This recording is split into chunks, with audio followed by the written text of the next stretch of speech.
ನಮಸ್ಕಾರ ಗೆಳೆಯರೆ. ಯುಗಾದಿ ಹಬ್ಬದ ಶುಭಾಶಯಗಳು. ಯುಗಾದಿ ಹಬ್ಬದ ಪ್ರಯುಕ್ತ ಉಪೇಂದ್ರ ಅವರ ನಿರ್ದೇಶಿಸಿದ UI ಸಿನಿಮಾ ಟಿ ವಿಯಲ್ಲಿ ಬರ್ತಾ ಇದೆ. ಎಲ್ಲರೂ ಒಂದು ಸಲ ನೋಡ್ಕೊಳ್ಳಿ. ನೀವು ಕೊಡಬೇಕಾಗಿರೋದು ಈಗ ಸಮಯ ಅಷ್ಟೇ, ಯಾಕಂದರೆ ಹಣ ಕೊಟ್ಟು ಥಿಯೇಟ್ರಿಗೆ ಹೋಗಿ ನೋಡಬೇಕಾಗುವ ಅಗತ್ಯ ಇಲ್ಲ. ಇಂದು ಸಂಜೆ 4 ಗಂಟೆಗೆ ಜಿ ಟಿ ವಿಯಲ್ಲಿ ನಿಮಗೋಸ್ಕರ ಈ ಸಿನಿಮಾ ಬರ್ತಾ ಇದೆ.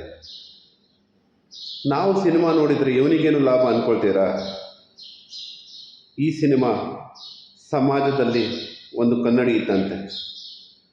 ನನ್ನ ಸಮಾಜದಲ್ಲಿ ಆಲೋಚನೆ ಮಾಡುವ ಶಕ್ತಿ ಇರುವ ಜನರು ಹೆಚ್ಚಾದಾಗ ಅದರ ಲಾಭ ನನಗೆ ಅಲ್ವಾ? ಹಾಗಾಗಿ ನನ್ನ ಲಾಭಕ್ಕೋಸ್ಕರ ನಿಮಗೆ ಈ ಸಿನಿಮಾ ನೋಡಿ ಅಂತ ಹೇಳ್ತಾ ಇದ್ದೀನಿ. ಯಾವುದೋ ಜಿದ್ದಿಗೆ ಬಿದ್ದು ಇಲ್ಲ ನಾವು ನೋಡಲ್ಲ ಅಂತ ನೀವು ಹೇಳ್ತೀರಾ, ಅಥವಾ ನೋಡಿ ಅರ್ಥ ಮಾಡಿಕೊಳ್ಳುವ ಪ್ರಯತ್ನ ಮಾಡೋಲ್ಲ ಅಂತ ಹೇಳ್ತೀರಾ, ತೊಂದರೆ ಇಲ್ಲ. ಇನ್ನೆರಡು ದಿನದಲ್ಲಿ ಏಪ್ರಿಲ್ 1 ಬರ್ತಾ ಇದೆ. ಏಪ್ರಿಲ್ ಫೂಲ್ ಎಂದು ಹೇಳಿಕೊಂಡು ಇನ್ನೊಬ್ಬರನ್ನು ನೋಡಿ ನಗಾಡಲಿಕ್ಕೆ ನಿಮಗೊಂದು ಒಳ್ಳೆಯ ಅವಕಾಶ ಕೂಡ ಇದೆ. ಸಿನಿಮಾ ನೋಡಿಕೊಂಡು ನಾವೆಲ್ಲಿ ಫೂಲ್ ಆಗ್ತಿದ್ದೀವಿ ಎಂದು ಅರ್ಥ ಮಾಡಿಕೊಂಡು ಬದಲಾಗ್ತೀರಾ, ಅಥವಾ ಬದಲಾವಣೆಯ ದಾರಿ ಯಾವುದಂತ ತಿಳ್ಕೊಳ್ತೀರಾ ಅನ್ನೋದು ನಿಮ್ಮ ಆಯ್ಕೆಗೆ ಬಿಟ್ಟದ್ದು.